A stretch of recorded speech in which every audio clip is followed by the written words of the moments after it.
நீதிபதி யஷ்வந்த் வர்மா வீட்டில் மூட்டை மூட்டையாக பணக்குவியல்களை சட்டவிரோதமாக பதுக்கி வைத்த விவகாரத்தில் அவரை பணி நீக்கம் செய்யுமாறு விசாரணை குழு பரிந்துரை செய்துள்ளது. விசாரணை குழு பரிந்துரையின் விவரம் என்ன?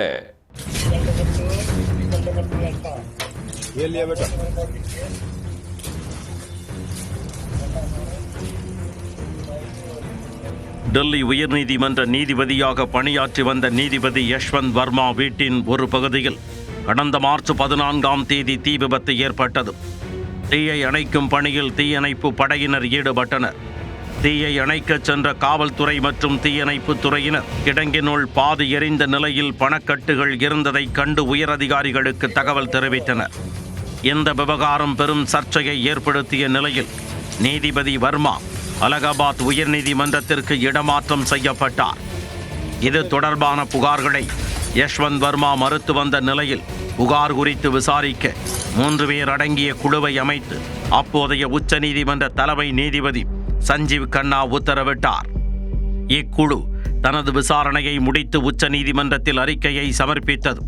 அதில் நீதிபதி யஷ்வந்த் வர்மாவை பணி நீக்கம் செய்யுமாறு விசாரணை குழு பரிந்துரைத்துள்ளது. இதையடுத்து நீதிபதி யஷ்வந்த் வர்மா தாமாக முன்வந்து பதவி விலக மறுத்ததால் தலைமை நீதிபதி சஞ்சீவ் கண்ணா தான் ஓய்வு பெறுவதற்கு முன் மே 13ஆம் தேதி இந்த அறிக்கையை குடியரசுத் தலைவர் மற்றும் பிரதமருக்கு அனுப்பி வைத்தார்.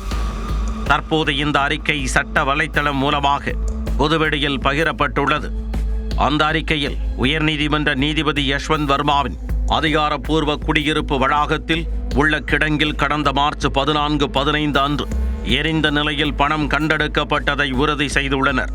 எனினும் இது தொடர்பாக முதல் தகவல் அறிக்கை பதிவு செய்யும் விவகாரத்தில் காவல்துறை மற்றும் தீயணைப்பு அதிகாரிகள் அஜாக்கிரதையாக செயல்பட்டுள்ளதாக குறிப்பிடப்பட்டுள்ளது.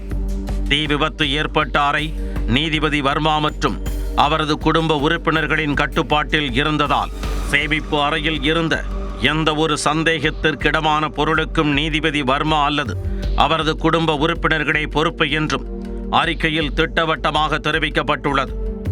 அதே நேரம் சதி திட்டத்திற்கு இலக்காகி இருப்பதாக கூறும் நீதிபதி வர்மாவின் கருத்தை ஏற்க முடியாது என்று குறிப்பிட்டுள்ள விசாரணை குழு நீதிபதிகள், நீதிபதி வர்மாவுக்கு நடந்தது உண்மையில் ஒரு சதி என்றால் டெல்லியில் இருந்து அலகாபாத்திற்கு தனது இடமாற்றத்தை ஏன் ஏற்றுக்கொண்டார்?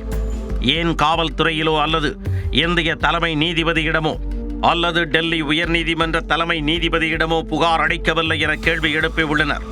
நீதிபதி வர்மாவின் நம்பகமான ஊழியர்களால் எரிந்த நிலையில் மீட்கப்பட்ட பணம் கடந்த மார்ச் 15ஆம் தேதி அதிகாலையில் சேமிப்பு அறையில் இருந்து அகற்றப்பட்டது என்பதை வலுவான ஆதாரங்கள் உறுதிப்படுத்துகின்றன என்றும் அந்த அறிவிக்கையில் தெரிவித்துள்ளனர்.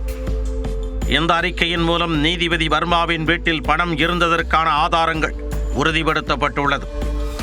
இந்த அறிக்கையின் அடிப்படையில் நீதிபதி வர்மாவின் பதவி நீக்கம் குறித்து அடுத்த நாடாளுமன்ற மழைக்கால கூட்டத்தொடரில் தீர்மானம் நிறைவேற்றப்படும் என எதிர்பார்க்கப்படுகிறது.